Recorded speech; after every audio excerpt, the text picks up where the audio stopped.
So here we have the W16 engine from the Chiron.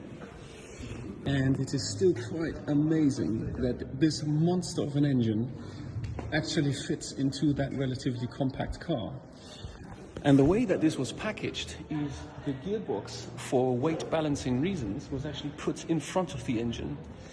So that means when you sit inside, you actually sit left and right of the gearbox. So that means the gearbox is directly under the tunnel in the monocoque.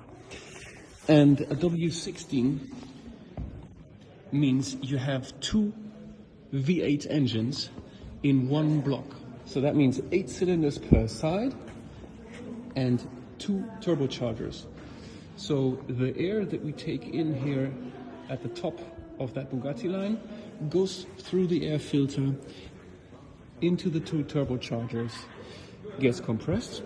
The compressed and then still hot air travels up here, through the intercooler, gets chilled down, through the throttle valves, through the intake manifolds, and into the cylinders. And then you have the actual headers, that we have a dual stage turbocharging mechanism here that has an actuator. This is the actuator.